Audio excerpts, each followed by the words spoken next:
there's the story from King Arthur, the old King Arthur stories, where he's sitting with his knights at the round table, and then they're looking for the Holy Grail. And Jung talks about how the Holy Grail symbolizes like this psychological ascent. It's the place of redemption and renewal. The Holy Grail is the thing that can bring you into the transcendent and the divine, right?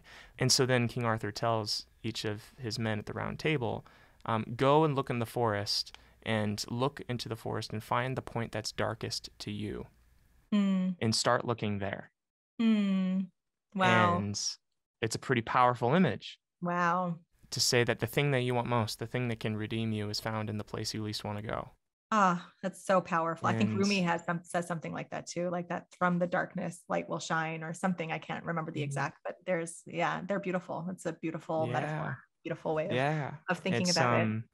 I mean, and we know that metaphorically in all sorts of different stories too. I mean, even in the Harry Potter stories, that that the philosopher's stone is found in the basement underneath the basilisk, and beyond all the scary tumultuous things held by the big villain himself. Like, it's and for Harry too, looking in the mirror was his parents. The mirror was everything I that he know. lost. It's his grief, Yeah. and it's actually looking into the grief that the stone is departed into his pocket. It's like, Right.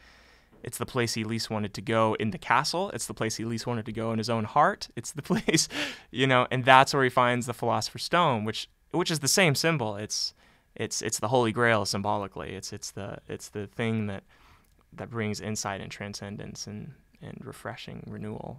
It's amazing. It's Anyway, I'm powerful. getting too Jungian, but No, it's but I hear it. It's touching me, and the word that I think of when I think about this stuff is like the word that I love this word. It's tender, like just really learning to be tender with ourselves, and like look inward and not, learn to yeah. notice the fear coming up, because it's hard to look at the hard stuff, and it's, our human tendency is to want to avoid and distract ourselves away from it. So it takes a lot of bravery. And I write about that in my book too. Like this, the bravery it takes to look inward, but it's so freeing.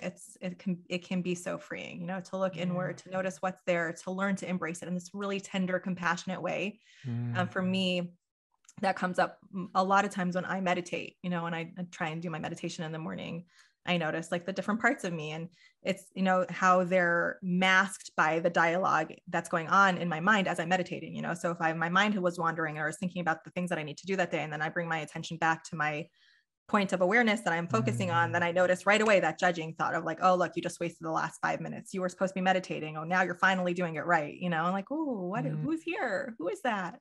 Where's that coming from? In this really tender, compassionate way. It's like, it's funny because it's before I like started to read and learn about parts work, but I would like call them like the different like bits, like the grumbly bits of myself, like the grumblers who come and grumble and tell me I'm not doing it well enough or good enough. And now like through this work and through learning more about it and doing my own therapy work and my own meditation work, it's just learning to really meet those with this compassion and tenderness and say, you can come meditate, come out of the shadows. Like you can come meditate with me, come sit on my lap, and who are you really all about? Like, where are you? Where did you develop? There's a lot of fear underneath those parts, fear of, and they came from, and there's a lot of gratitude now that they did have a survival component in my life when I was younger, in terms of like needing to do things a certain way and getting by. And there is that adaptive survival aspect. So thanking them for that and releasing them. Like, it's okay. It's okay. I don't need you to serve that function in my life anymore.